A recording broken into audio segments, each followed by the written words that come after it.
मी प्रताप इंदिराबाई बाबूराव सरनाईक ईश्वर साक्ष शपथ घेतो की कायद्याद्वारे स्थापित झाले आहे अशा भारताच्या संविधानाबद्दल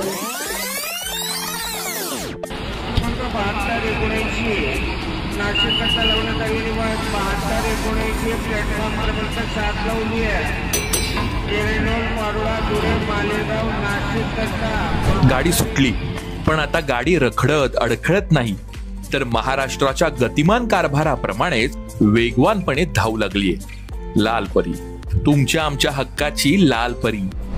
लाल परी महाराष्ट्राची रक्तवाहिनी. पण ही रक्तवाहिनी खऱ्या अर्थाने सक्रिय करणारं नेतृत्व म्हणजे प्रताप सरनाईक होय. कॅबिनेट मंत्री माननीय आमदार श्री प्रताप इंदिराबाई बाबूराव सरनाईक. दिनांक 15 डिसेंबर 2024 राज्याच्या कॅबिनेट मंत्रीपदाची शपथ घेतली आणि तिथून हा गडी सज्ज झाला तो एसटी संघे महाराष्ट्राच्या प्रत्येक नागरिकाचा प्रवास हा अधिक सुखकर आणि गतिमान करण्यासाठी.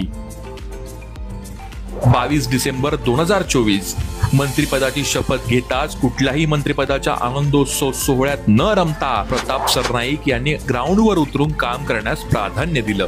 खोपट बस आगाराला भेट देऊन तेथील सेवा व्यवस्थापन आणि कर्मचाऱ्यांच्या सुविधांबाबत आढावा घेतला आणि पुढच्या केवळ 20 दिवसात खोपट बस आगाराची परिस्थिती ही बदलवून दाखवली.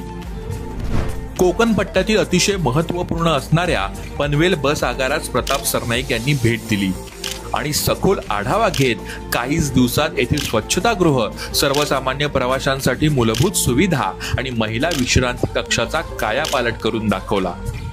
कर्मधर्म संयोगाने महाराष्ट्राची कुलस्वामिनी आई तुळजाभवानीच्या आशीर्वादाने प्रताप सरनाईकांना धाराशिव जिल्ह्याच्या पालकमंत्री पदाची देखील जबाबदारी मिळाली.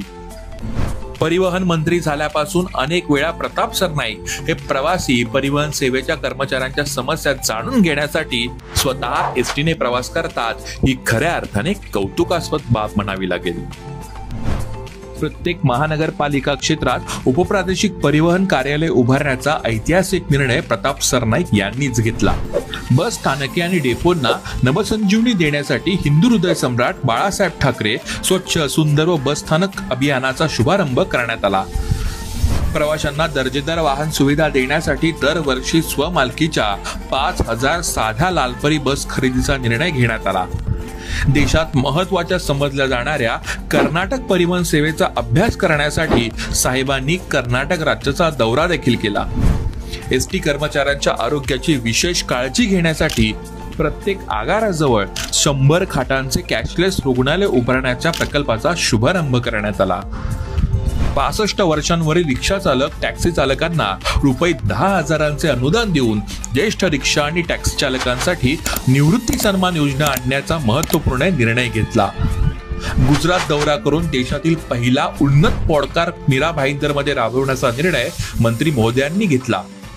महाराष्ट्राच्या इतिहासात तब्बल 85 वर्षांनंतर परिवहन विभागाच्या हक्काचे आयुक्त कार्यालय अर्थात परिवहन भवनाची प्रशस्त इमारत उभी करण्याचा निर्णयही प्रताप सरनाईक यांनी घेतला. प्रताप सरनाईक यांच्या कामाचा जो काही स्पीड आहे तो स्पोर्ट्स कारपेक्षाही जास्त आहे पुढे, त्यामुळे त्यांचा असाच कामाचा स्पीड कायम राहो. युवकांना रोजगाराची संधी उपलब्ध करून देणाऱ्या बाईक टॅक्सी सेवेचे निर्णय घेऊन प्रताप सरनाईक यांनी या स्तुत्य उपक्रमासाठी परवानगी देखील मिळवली. राज्यातील बस स्थानक अत्याधुनिक सेवा सुविधायुक्त करण्यासाठी बांधा, वापरा, हस्तांतरित करा या तत्वावर विकसित करण्यावर त्यांनी भर दिला. महाराष्ट्र राज्याचे परिवहन मंत्री म्हणून गेल्या 100 दिवसात एसटी प्रमाणे जणू स्वतःच्याही पायाला चाकं लावून घेत अहोरात्र कार्यरत राहण्याचं काम प्रताप सरनाईक हे करत आहेत. अवघ्या 100 दिवसात बेधडक लोकहिताचे शेकडो निर्णय घेत परिवहन मंत्री प्रताप सरनाईक यांनी वेगळाच विक्रम नोंदवलाय. राज्यातील परिवहन व्यवस्था ही अधिक सक्षम आणि गतिमान करण्यासाठी प्रताप सरनाईक यांची गगनभरारी ही लाल परीच्या माध्यमातून प्रत्येकाच्या मनावर राज्य करते. जनसेवेचा विक्रम नोंदवणाऱ्या प्रताप सरनाईक यांच्या उल्लेखनीय कार्याला सलाम. आप देख रहे हैं मुंबईकर इंडिया टीवी न्यूज, सच के साथ हमेशा, खबर नहीं असर वही.